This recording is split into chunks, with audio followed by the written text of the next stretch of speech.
नमस्कार, आप देख रहे हैं पंजाब केसरी टीवी। आज हमारे साथ जॉइंट टीचर एसोसिएशन के चेयरमैन रणबीर जोराड़ हैं। उनसे खास बातचीत करते हैं। आज वो अपनी मांगों को लेकर गवर्नर गुलाब चंद कटारिया से भी मिलकर आए हैं। क्या क्या उनकी मांग है और किन किन चीज़ों पर वो उनकी सहमति भी बनी है। सर, आप आज गवर्नर से मिलकर आए हैं, कौन कौन सी आप डिमांड्स को लेकर उनसे मिलने आए गए थे और उनके समक्ष ये डिमांड उठाई है?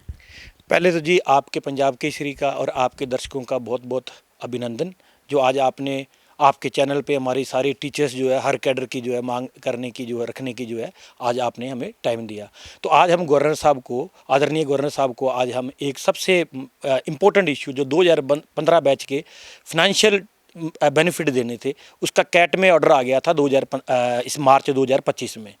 तो वो हमने इनको कहा भी सर, इनकी हाई कोर्ट में भी जो है इनकी जो भर्ती बिल्कुल इसको एक्यूरेट मानी गई थी। उसके बाद एसएलपी लगाई। एसएलपी पिछले सालों से ऐसे ही सिर्फ 1 तारीख उसकी पड़ी है और उस केस में कुछ भी नहीं है। और अब कैट ने कह दिया भी इनको जो फाइनेंशियल बेनिफिट है 7th CPC के अकॉर्डिंग वो देना बनता है, आप इनको दो।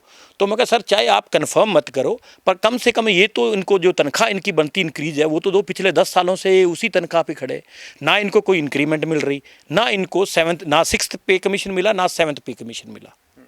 एक मुद्दा ये था। और उसके बाद जो सबसे इम्पोर्टेंट इश्यूज जो SSA कैडर के टीचर्स हैं, अब मैं आपके चैनल के माध्यम से सब टीचर्स को बताना चाहता हूँ। गवर्नमेंट ऑफ इंडिया ने जब ये स्कीम सर्व शिक्षा अभियान के अंतर्गत चालू की थी, तब उन्होंने क्लियर कट गाइडेंस इंस्ट्रक्शन दी थी भी इसका सेपरेट कैडर नहीं हो सकता, ये आपके रेगुलर टीचर होंगे। पर दुर्भाग्यवश उस टाइम पंजाब में भी कॉन्ट्रैक्ट पे रख लिए गए और चंडीगढ़ में भी कॉन्ट्रैक्ट पे रख लिए गए। और 2022 से पहले पंजाब सिविल सर्विस रूल यहाँ पे चंडीगढ़ में लागू थे। 2018 में तब पंजाब सरकार ने रिकन्सिडर किया। वहाँ पे एक सेक्रेटरी आए थे, Krishna Kumar sir, he is a very good officer. उन्होंने वो देखा भी ये तो हमने गलत कर रखा है, अभी ये तो रेगुलर टीचर्स इनको रखना था। तो उन्होंने 2018 में एक पॉलिसी बनाई और सबको डिपार्टमेंट के अंदर मर्ज कर दिया एज ए रेगुलर टीचर। आज हम गवर्नर साहब को वही भी, सर आपके पास प्रोविज़न है पंजाब रीऑर्गेनाइजेशन एक्ट का सेक्शन 87, 88, 89 के अंदर कोई भी पॉलिसी, कोई भी एक्ट, कोई भी रूल जो चंडीगढ़ एडमिनिस्ट्रेशन है वो पंजाब का यहाँ पे एक्सटेंड कर सकता है। ये पार्लियामेंट के एक्ट के द्वारा जो पावर चंडीगढ़ एडमिनिस्ट्रेशन को दी गई है। तो उसके अंतर्गत हमने कहा भी सर, आप इनको बैच वाइज जैसे जैसे पोस्टें वेकेंट होती जा रही है इनको आप मर्ज करो और इनको रेगुलर टीचर, और उसी माध्यम से रेगुलर टीचर्स के बिल्कुल टेस्ट दे के वो सेम रूल एंड रेगुलेशन पे ये लोग भर्ती हुए हैं, जैसे अभी भर्ती हुई है सेम वही प्रोसेस ये सारे SSA के टीचर जो है वो भर्ती हुए हैं। तो उनका क्या उस पर कहना था और क्या उनकी सहमति थी? गवर्नर साहब ने एक बात ये जरूर ये कही थी, कहते यार ये जो फाइनेंशियल वाला मैटर वाला बात है, ये कुछ आप लोग कुछ बोलते हो, एडमिनिस्ट्रेशन के लोग कुछ बोलते हैं। तब हमने उनको बताया, फिर उन्होंने कहा भी चलो मैं उनको पर्सनली बुला के उनसे ये डिस्कस करता हूँ। फिर मैंने सुप्रीम कोर्ट की जजमेंट भी सर को बताई है और बड़े पॉजिटिव थे। फिर सबसे बड़ी बात, जब 5 जून को आदरणीय महामहिम जी ने अपॉइंटमेंट लेटर दिए थे, तब उन्होंने कहा था भी मैं चाहता हूँ सारे टीचर बहुत अच्छी तरह से काम करें। तो ये भी हम रिक्वेस्ट करके आए हैं भी सर वो बहुत ज़्यादा डीमोरलाइज हैं, अगर आपके वर्ड पे तभी वो कामयाब, जब वो मेंटली संतुष्ट होंगे तब अपनी क्लासों में 100% दे पाएंगे। तब गवर्नर साहब ने उसको कहा भी मैं इस मैटर को डेफिनेटली देखता हूँ।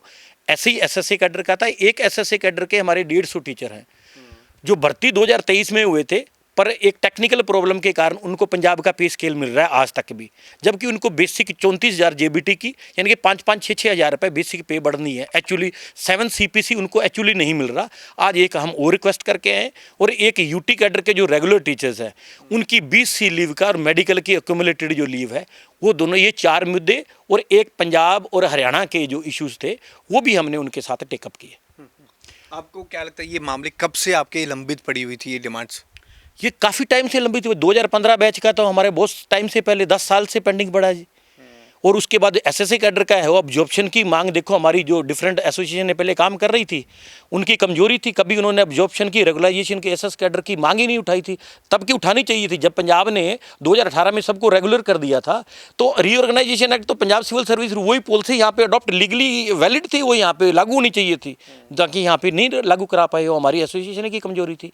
अब हमने हमारी जॉइंट टीचर एसोसिएशन जो है, हमने ये 2 मुद्दे SSA कैडर की रेगुलाइजेशन और 2015 को फाइनेंशियल बेनिफिट दिलाना और UT कैडर के लिए 20C लीव और मेडिकल लीव जो हमारे प्राइम एजेंडे पे, बाकी हमारे पंजाब हरियाणा वाला मैक्सिमम हो गया है, 20% रहा है। एक थोड़ा सा टेक्निकली इशू बीच में आ रहा है, अभी दोबारा पुटअप फाइल की हुई है, तो वो भी दूर हो जाएगा। तो उसके बाद हमें हमारा डिपार्टमेंट जो है वो खास करके मैक्सिमम प्रॉब्लम हमारी सॉल्व हो जाएगी अगर हमारी ये चारों प्रॉब्लम सॉल्व होगी तो जॉइंट टीचर एसोसिएशन है और उनके चेयरमैन है रणबीर जोरार, जो आज डिमांड्स को लेकर गवर्नर से मिले थे, जिनके समक्ष ये डिमांड्स रहे हैं, वो काफ़ी उम्मीद कर रहे हैं कि इन डिमांड्स पर जल्द ही काम होगा। कैमरामैन विशाल के साथ भगवत सिंह, पंजाब केसरी टीवी, चंडीगढ़।